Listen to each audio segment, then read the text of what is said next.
Sosok Jenderal Hugeng. Jenderal Hugeng Imam Santoso atau yang biasa disebut dengan Jenderal Hugeng merupakan sosok polisi di Indonesia yang dikenal dengan kejujurannya. Beliau kelahiran Pekalongan 14 Oktober 1921. Nama asli Jenderal Hugeng adalah Imam Santoso.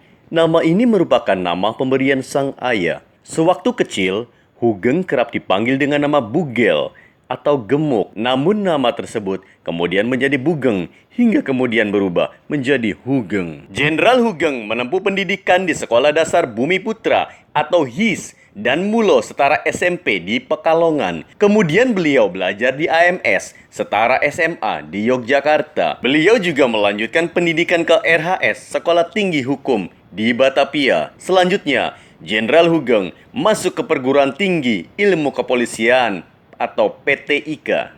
Setelah lulus dari PTIK tahun 1952, Jenderal Hugeng ditempatkan di Jawa Timur dan ditugaskan sebagai Kepala Reskrim di Sumatera Utara.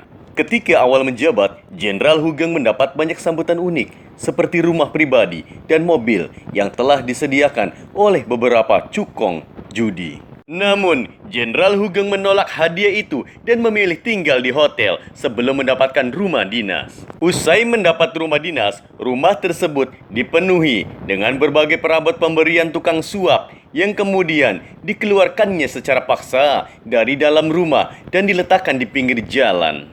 Sikapnya ini banyak menarik perhatian dan membuat gempar kota Medan.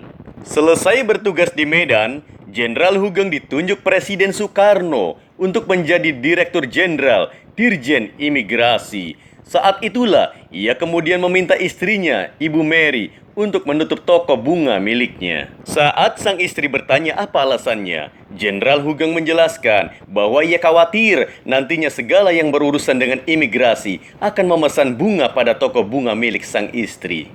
Jenderal Hugeng tercatat juga pernah menolak mobil dinas dari Sekretariat Negara karena telah merasa cukup dengan mobil jeep dinas dari kepolisian. Pada tahun 1968, Jenderal Hugeng diangkat sebagai Kepala Polri atau Kapolri menggantikan Jenderal Sucipto Yudodiharjo. Bagi Jenderal Hugeng, jabatan sebagai Kapolri adalah sesuatu yang harus dipertanggungjawabkan. Ia menginginkan institusi Polri bersih dan dicintai rakyat. Selama menjabat Kapolri, beliau dengan berani mengungkap beberapa kasus besar seperti penyelundupan sejumlah mobil mewah dan penembakan mahasiswa Institut Teknologi Bandung ITB oleh Taruna Akabri.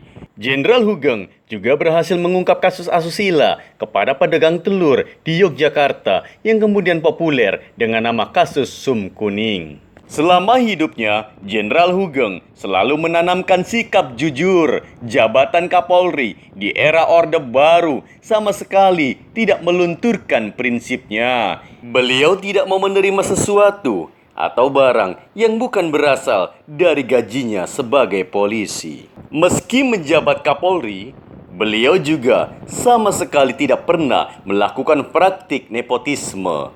Ketika Aditya, anak beliau, ingin mendaftar masuk Akabri, Jenderal Hugeng melarangnya. Padahal sangat mudah bagi Jenderal Hugeng untuk memasukkan anaknya itu. Selain itu, Jenderal Hugeng melarang keluarganya ikut kunjungan kerja ke luar negeri. Sementara banyak pejabat negara yang mengajak keluarga ke luar negeri saat kunjungan kerja. Pada tanggal 14 Juli 2004, Indonesia kehilangan sosok polisi jujur dan sederhana, Jenderal Hugeng Iman Santoso.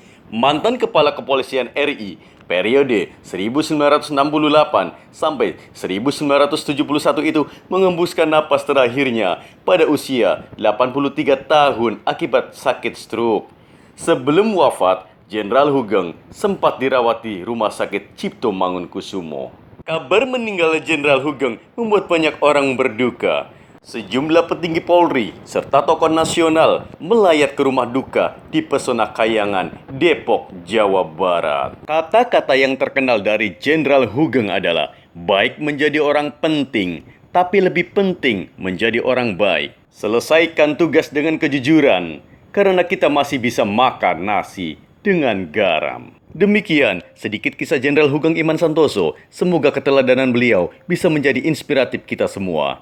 Tak lupa, kita doakan semoga beliau dilapangkan kuburnya dan ditempatkan di sisi Allah Subhanahu wa Ta'ala. Amin, amin, ya Rabbal 'Alamin. Tunggu like, comment, and subscribe-nya. Terima kasih.